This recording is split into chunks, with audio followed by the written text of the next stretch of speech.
ভারত যত চোখ রাঙানি দেখ, ভয় পাওয়ার কিছু নাই। আমরা 20 কোটি জনগণ, প্রত্যেকটা বাঙালি তাদের দেশের জন্য যুদ্ধ করবে, প্রত্যেকটা শিশু যুদ্ধ করবে। ভারতে সেটা নাই। এবার হাত ডাক অনেক কিছু দিবে। আজকে দিচ্ছে না আমাদের আওয়ামী লীগ, এইটাই ভারত। খুঁজে পাওয়া যাচ্ছে না, খুঁজে পাওয়া। ভয় পাবেন না, আমরা মরলে শহীদ। আমরা মুসলমানদের জন্য, এদেশে সবার জন্য মঙ্গল কামনা করব, দেশটাকে একটা উন্নত পর্যায়ে নিয়ে যাব। ভারতকে ভয় পাবেন না। মনে রাখবেন, আজীবনের শত্রু ভারত। ওর নিজের স্বার্থে দেশটা স্বাধীন করাইছে, করে পুরোটা নিয়ে গেছে। আমরা নির্লজ্জ, আমরা এটা বুঝি না। আমার যা আছে তাই খাবো, ভারতীয় পণ্য বর্জন করব। ভারতে যাব না, ভারতে না গেলে মারা যাবেন না। আপনি এই দেশে থাকবেন। আমাদের পাশে আছে মুর্শিদাবাদ, নদিয়া, এগুলো আমাদের মুসলমান। বাড়াবাড়ি করলে ঝামেলা। একবার তুমি ঢুকো, খালি দেখাও, তোমার সীমান্ত পরিবর্তন হয়ে যাবে। তুমি তোমার সীমান্ত খুঁজে পাবে না। বাঙালিরা মৃত্যুর আগ পর্যন্ত তার দেশের জন্য লড়বে, সবাই লড়ব। আমাদের মধ্যে এখন দরকার ঐক্য।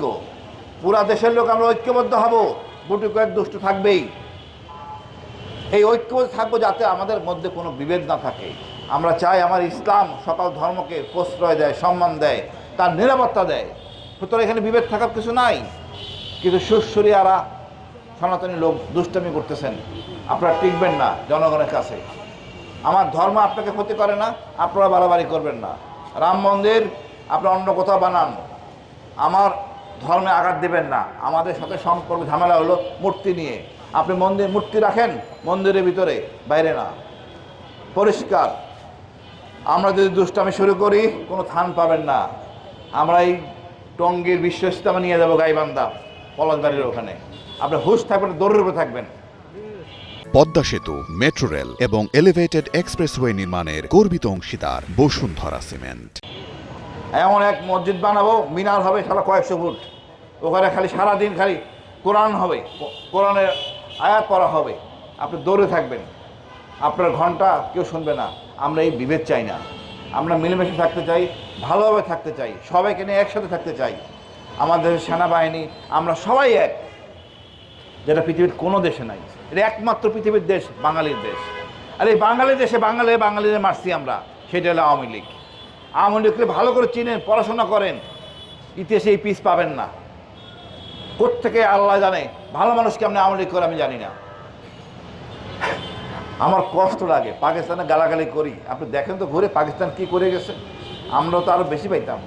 পাকিস্তান যাওয়ার পর যা করছে, আমরা আরও সুন্দর করে করবো, কিন্তু করতে পারি নাই। আমরা এত চোর। এখন আমি ওই পদ্মা সেতুর বিরুদ্ধে মাটি নিয়ে যেতেছি। আমাদের চোরদেরকে নিয়ন্ত্রণ করতে হবে, সামাজিক আন্দোলন করতে হবে, সবাইকে, ছোট বাচ্চাকে শিখাইতে হবে। আমরা জিন ভূতের ভয় দেখাই না, বাচ্চাদের শেখাবেন। ভারত একটা এরকম আইটেম, ভারত একটা এরকম কুলাঙ্গার আইটেম। ওই শুভেন্দ্র একটা ব্রহ্মচারী বলি আমি, কি অবস্থান তার, মুখ্যমন্ত্রী আবল তাবল বকে। আমাদের সবাই বকতে হবে তার মতো, বেশি করে বকবো। আপনি নিজে নিজে কথা বলেন, আপনার বাচ্চাকে সাহসী করেন, ইনশাল্লাহ আমরা ঘুরে দাঁড়াবো। অলরেডি ঘুরে দাঁড়াইছি। হাসিনা কিন্তু মসজিদে ইমাম নিয়ে পলায় গেছে। যারা আছে তারাও থাকবে না। ইনশাল্লাহ সবাইকে নিয়ে আমরা সুন্দর দেশ গড়ব। বাংলাদেশ আজাদ পার্টি জিন্দাবাদ, বাংলাদেশ জিন্দাবাদ।